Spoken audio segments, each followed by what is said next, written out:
Assalamualaikum warahmatullahi wabarakatuh.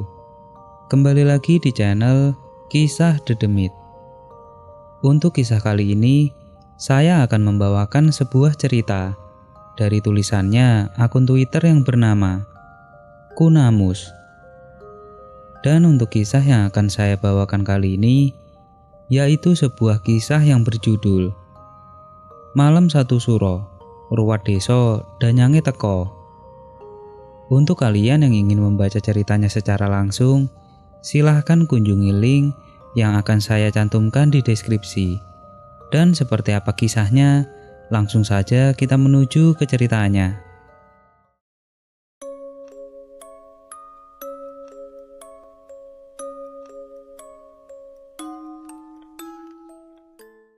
Disclaimer: sebelum memulai cerita, nama tokoh dan lokasi kejadian akan aku samarkan untuk menghormati kepercayaan masyarakat di desa ini. Bagaimanapun saling menghargai kepercayaan adalah kewajiban seorang manusia. Dan bagi yang mengerti lokasi, harap disimpan sendiri saja. Malam Satu Suro, atau nama lain dari malam tahun baru Islam, adalah merupakan malam yang disucikan dan diistimewakan bagi umat Islam dan penganut kepercayaan kejawen. Mereka mempercayai bahwa pada malam Satu Suro segala kebaikan dan keburukan dalam satu tahun akan berpusat di malam itu. Itulah mengapa para penganut spiritual terkait berlomba-lomba untuk berikhtiar dan bersemedi, guna untuk mendekatkan diri kepada Sang Pencipta. Tentunya, definisi malam Satu Suro pada setiap daerah maupun manusia pasti berbeda-beda. Namun tujuan utamanya tetap dalam rangka memperingati tentang Tahun Baru Islam. Berbicara mengenai malam Satu Suro, aku pernah mempunyai pengalaman antara menggelitik dan sedikit ngeri. Pengalaman yang menjadikanku sebagai pribadi yang lebih bisa menghargai keyakinan antara sesama manusia. Hari itu aku ingat sebagai pengalaman pertama aku mengikuti rangkaian kegiatan malam Satu Suro. Karena sebelumnya aku tidak pernah mengikutinya. Cuma curi dengar dari para pelaku spiritual. Dan cerita yang dituturkan pun selalu menggugah antusiasku. Suatu kebetulan, karena saat masih ikut Mbak kerja di desa S, aku berkesempatan untuk ikut dan berpartisipasi dalam rangkaian acara malam Satu Suro yang kemudian acara tersebut disambung dengan acara ruah desa. Ruah desa atau ruatan desa merupakan rangkaian acara yang bertujuan untuk membersihkan desa dari bala atau musibah dan segala penyakit, yang nantinya harapan agar desa tersebut kembali menjadi desa yang sehat dan makmur. Sore hari selepas kerja, aku bersama rekan kerja seniorku, sebut saja namanya Mas Tony, sepakat mengikuti rangkaian malam Suro dan ruat desa. Kebetulan beliau bekerja di sektor penanggung jawab desa tempat kami bekerja. Cepat mandi, habis ini jemput Abah. Abah sendiri merupakan salah satu dari sesepuh desa. Biasanya dalam menyiapkan sesuatu di desa, Abahlah yang bagian membeli segala macam benda dan persiapan untuk acara. Selesai mandi, aku dan Mas Tony menjemput Abah. Rumah Abah juga merupakan salah satu rumah terbesar di desa tersebut. Tak menunggu lama, Abah pun masuk ke dalam mobil. Bau-bau khas seperti remason dan kayu putih langsung mengharumi seisi mobil. "Ayo berangkat, nanti kemalaman sampai pasar," kata Abah. Mobil kami melaju. Sepanjang perjalanan, Abah bercerita mengenai persiapan ruat desa yang menjadi acara pada malam nanti. Ruat desa itu tujuannya supaya desanya aman, terhindar dari musibah, penyakit, sampai gagal panen, supaya desa rukun dan masyarakatnya sehat. Biasanya ruat desa acaranya apa saja, Mbah? Tanya Mas Tony.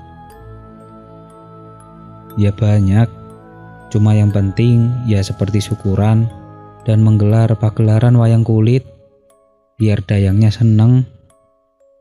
Kata Abah. Dayang itu apa, Bah? Aku ikut menyaut. Dayang itu yang menunggu desa, leluhur desa, yang membuka desa ini. Aku baru tahu kalau ternyata di desa itu terdapat dayang yang dipercaya orang melindungi dan menjaga desa. 1 jam kemudian, mobil sudah tiba di pasar daerah. Hiruk-pikuk para pembeli seperti antusias, terutama di bagian jual bunga dan wewangian. Abah turun dari salah satu kios, kami mengikutinya dari belakang. Abah menunjuk banyak sekali barang-barang yang akan dibeli. Sayangnya, aku tidak tahu nama-nama barang tersebut. Cuma beberapa barang seperti bunga 7 rupa, dupa, kendi, lonceng, dan kloso, karpet dari anyaman bambu. Setelah dirasa cukup, Abah kemudian membayar dan kami bagian membawa barang-barang tersebut masuk ke dalam mobil. Dalam perjalanan kembali menuju desa, Mas Tony coba bertanya, "Habis berapa banyak buat itu semua, Bah?" "Ya masih sedikit, nggak sampai 1 juta." Abah tertawa. Aku dan Mas Tony saling lihat. Lantas daripada kikuk, akhirnya kami ikut sedikit tertawa agar suasana terlihat cair. "Cuma sedikit, karena wayang kulitnya cuma sebentar tadi pagi, tinggal persiapan syukuran dan ruat nanti malam." Sampai balai desa, barang-barang tadi kami turunkan, bertepatan pula dengan selesainya orang-orang melaksanakan sholat maghrib. "Sholat maghrib dulu sana, habis itu lanjut lagi," tutur Abah. Kami berdua melaksanakan sholat, selepas itu kami membantu Abah dan orang-orang desa untuk menata balai desa yang akan dijadikan sebagai acara tasyakuran. Berbagai elemen masyarakat datang meramaikan. Orang tua, anak-anak, sampai para remaja sibuk membawa berbagai macam makanan-makanan seperti jajanan pasar hingga hasil dari kebun dan sawah warga. Setelah itu semua duduk memutar, rapi dan khidmat. Pak Lurah berdiri menyampaikan sambutan dan harapan agar desa ini nantinya menjadi desa yang makmur dan sentosa. Di penghujung, salah satu sesepuh desa memimpin berdoa yang kemudian dilanjutkan dengan makan besar. "Habis ini, ikut aku keliling desa ya," ucap Abah. "Iya Bah, tenang aja," ucapku dan Mas Tony hampir serempak. Selepas tasyakuran, para warga kembali ke rumah masing-masing. Hanya beberapa warga yang masih jagongan, dan beberapa lagi menata balai desa yang nantinya akan digunakan sebagai tempat melaksanakan acara malam 1 Suro. Aku dan Mas Tony masih menikmati teh hangat dan gorengan yang sudah mulai adem, sampai Abah muncul dan mengajak kami untuk berkeliling desa. Berbekal senter, bertiga dengan Abah kami keliling desa. Saat itu waktu menunjukkan masih pukul 8:30 malam. Dan lokasi pertama yang dituju ialah makam desa. Memang makam sekarang sudah banyak yang dikasih penerangan seperti lampu. Namun tetap saja, aura selalu berbeda.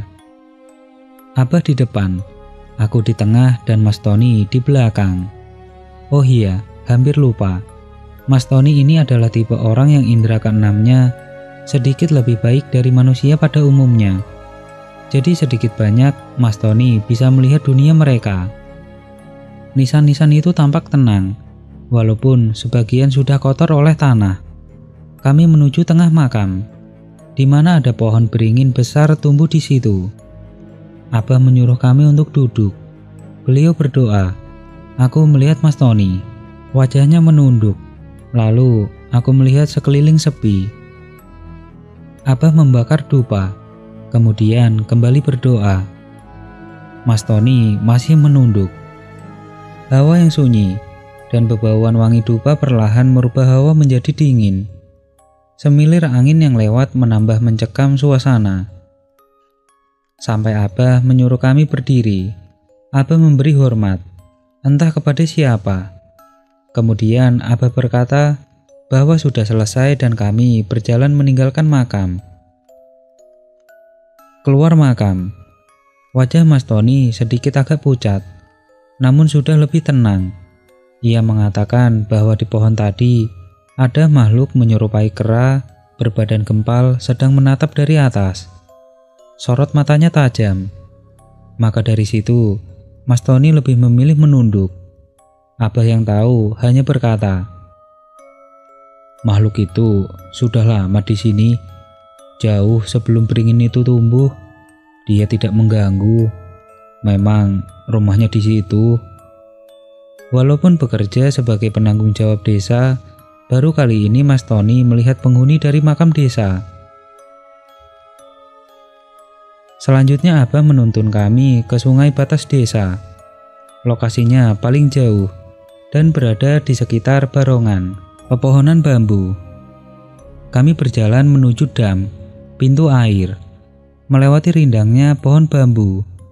Dejitan suara bambu yang tertiup angin membuatku merinding. Lagi-lagi Mas Tony hanya menunduk, kali ini sambil mencengkeram bahuku.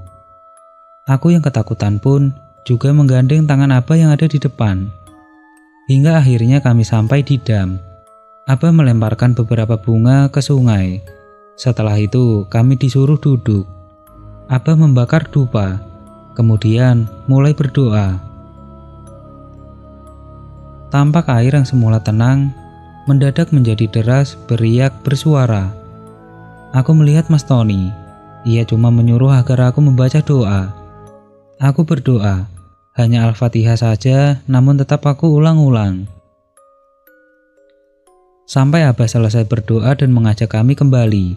Sesampainya di jalan desa, Abah bercerita bahwa di dam tadi ada sosok buaya putih. Dulu buaya putih ini merupakan sosok yang diminta pemerintah kolonial untuk membantu kelancaran pembangunan dam agar pondasinya kokoh dan kuat. Tentunya dengan imbalan tumbal manusia. Namun karena dam sudah jadi, maka sosok buaya putih ini hanya menjadi penunggu saja. Tapi harus tetap hati-hati, soalnya sosok buaya putih ini bisa dimanfaatkan oleh manusia yang punya niat jelek. Lanjut Abah. Sementara di pepohonan bambu tadi, Mas Tony berkata melihat ada sosok tinggi besar hitam, bermata merah atau yang sering disebut sebagai genderuwo. Mas Tony ini rupanya walau bisa melihat mereka, tapi tetap saja takut bila sosok yang dilihatnya berukuran sangat besar. "Sudah selesai, Bah?" tanyaku. "Belum, tinggal satu lagi. Ke Batu Punden. Habis itu balik ke balai desa." Kami melanjutkan perjalanan. Agar sedikit mengusir rasa takut, Abah menceritakan sejarah desa ini dari waktu ke waktu. Dulu yang nampak hijau asri, sekarang sedikit demi sedikit sudah dibangun pabrik-pabrik industri. Tapi meski begitu, tradisi tidak boleh punah, karena tradisi merupakan salah satu dari jati diri seorang manusia. Tutur Abah. Memang apa yang dikatakan Abah ada benarnya. Mengingat akhir-akhir ini pemuda-pemudi bangsa kita seperti tidak peduli dengan tradisi nenek moyangnya. Padahal tanpa jasa nenek moyang dan leluhur kita semua tidak dapat merasakan enaknya hidup seperti sekarang ini. Jam sudah menunjukkan pukul 11 malam dan kami sudah tiba di Watu Punden. Punden sendiri memiliki banyak arti, namun umumnya sebagai tempat yang dikeramatkan. Karena punden tersebut merupakan tanda bahwa leluhur pernah melakukan semedi atau berdoa di tempat itu. Watu punden ini bentuknya seperti batu besar biasa, cuma dikasih pagar dari kayu untuk mengelilinginya. Di bawahnya batu, terdapat sesajen yang sepertinya masih baru. Kami duduk. Seperti biasa, Abah menyalakan dupa dan berdoa. Aku melihat Mas Tony. Kali ini dia tidak menunduk, tapi mulutnya seperti berdoa. Aku pun mulai ikut berdoa. Di sini tidak ada hal ganjil seperti 2 tempat sebelumnya. Semua lancar hingga Abah selesai berdoa. Ayo balik, semoga cepat selesai biar tidak lama-lama, kata Abah. Kami berjalan meninggalkan Watu Punden menuju ke balai desa. Dan disinilah nanti puncak kegiatan malam 1 suro dilaksanakan. Jam menunjukkan tengah malam lewat 10 menit. Sampai balai desa, rupanya sudah disiapkan area untuk melaksanakan ritual suro. Para sesepuh desa berkumpul terlebih dahulu, melakukan doa bersama, kemudian bersama-sama duduk menghadap kiblat. Abah berkata, "Fokus, kalau takut berdoa saja. Kalau ada apa-apa, jangan lari. Diam dan berdoa. Sebelum acara selesai, jangan lari.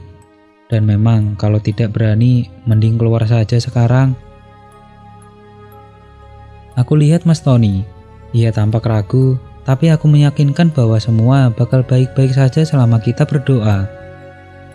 Akhirnya kami berdua setuju untuk ikut. Selepas itu, lonceng dibunyikan. Tanda ritual suro telah dimulai. Para lelaku spiritual tampak kusyuk berdoa. Wangi dupa menusuk hidung. Suasana sangat tenang dan sunyi. Bahkan tidak terasa ada angin yang lewat. Aku melihat sekeliling, nampak khidmat. Mas Tony pun memejamkan mata sambil berdoa. Sampai sekitar 15 menit kemudian, terdengar suara seperti petasan, meledak dengan amat keras. Aku membuka mata, nampak tak ada yang bergeming. Semua tetap khusyuk berdoa. Tiba-tiba terdengar letusan suara kedua. Aku hampir mau bangkit, namun tanganku digandeng oleh Mas Tony, seakan mengingatkanku agar tetap fokus. Keringat dingin mulai membasahi keningku. Bacaan doa pun semakin tidak karuan. Aku melihat di depan tumpukan sesaji dan dupa, membumbung seperti asap berwarna merah, tipis, namun kemudian berbau gosong dan sangit. Aku memejamkan mata, kuharap tidak melihat wujud aneh-aneh. Tiba-tiba genggaman tangan Mas Tony menguat. Aku tak berani membuka mata, sampai aku dengar seperti suara kemerincing lonceng yang diikatkan di kaki, seperti yang dimiliki oleh penari jaranan atau reog. Ramai riuh. Aku sedikit mengintip, namun tak ada aktivitas lainnya di sini. Aku kembali memejamkan mata. Tubuhku sudah mulai basah oleh keringat, sampai kemudian lampu mendadak mati. Walaupun kututup mata, aku bisa sedikit merasakan kalau lampu telah mati.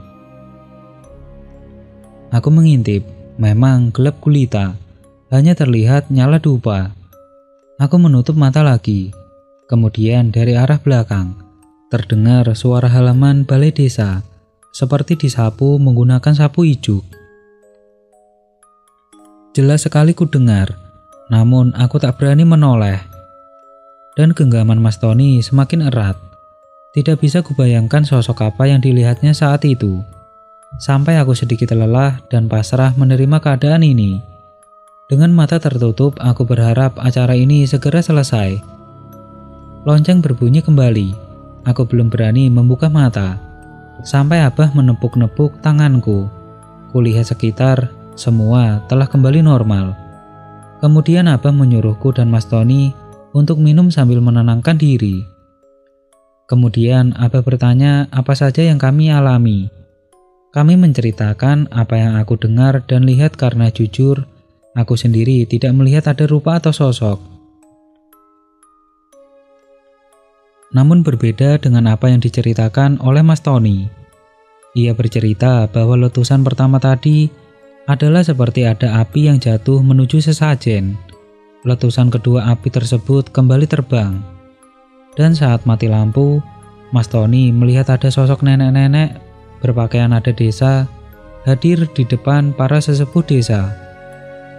Sedikit bungkuk dan rambut putihnya terurai menutupi wajah. Saking ketakutannya, ia menggenggam tanganku tadi. Abah mengatakan bahwa nenek tersebut adalah salah satu dayang di desa ini. Masih nenek, kakeknya belum muncul, berarti keadaan desa masih aman. Abah berkata bahwa penunggu desa ini adalah sepasang kakek nenek. Bila salah satu di antaranya menampakkan diri, desa diperkirakan masih dalam kondisi aman. Namun bila kedua sosok ini muncul, biasanya menjadi pertanda bahwa akan ada hal buruk akan terjadi. Abah berkata bahwa masing-masing desa mempunyai sosok dayang yang berbeda-beda. Di desa sebelah, Abah pernah melihat penampakan harimau putih saat diundang memimpin tasyakuran. Semua kembali ke kepercayaan sendiri-sendiri. Abah cuma menghormati tradisi Mbah Buyut. Kulihat jam, sudah pukul 2 dini hari. Abah mengajak kami untuk tidur di rumahnya. Beliau mengajak tidur di rumahnya agar kami tidak sawan, ketakutan, dan kami pun menyetujui ajakan Abah. Sampai esok hari, setelah sarapan aku pamit pulang. Karena memang hari libur juga, kami mengucapkan terima kasih kepada Abah. Jangan kapok ya nak, hahaha. Guyon Abah. Mas Tony yang wajahnya masih mencucu karena guyonan Abah cuma manggut-manggut saja. Setelah mengantar Mas Tony, aku pun pulang menuju rumah. Tradisi malam satu suro memang dilaksanakan berbeda-beda oleh setiap manusia, tergantung dari niat dan kebutuhan manusia itu sendiri. Namun tradisi ini hanya salah satu dari sekian ribu tradisi yang dimiliki oleh masyarakat Indonesia, dan kita sebagai manusia wajib untuk menghormati tradisi-tradisi tersebut.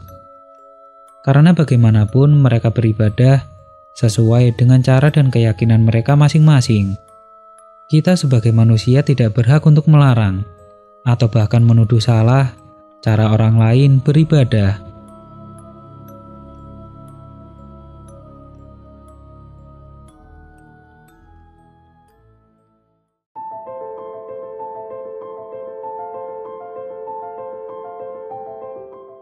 Oke teman-teman, ceritanya selesai sampai di sini. Bagaimana menurut kalian? Tuliskan di kolom komentar. Dan nantikan kisah-kisah horor selanjutnya tetap di channel Kisah Dedemit.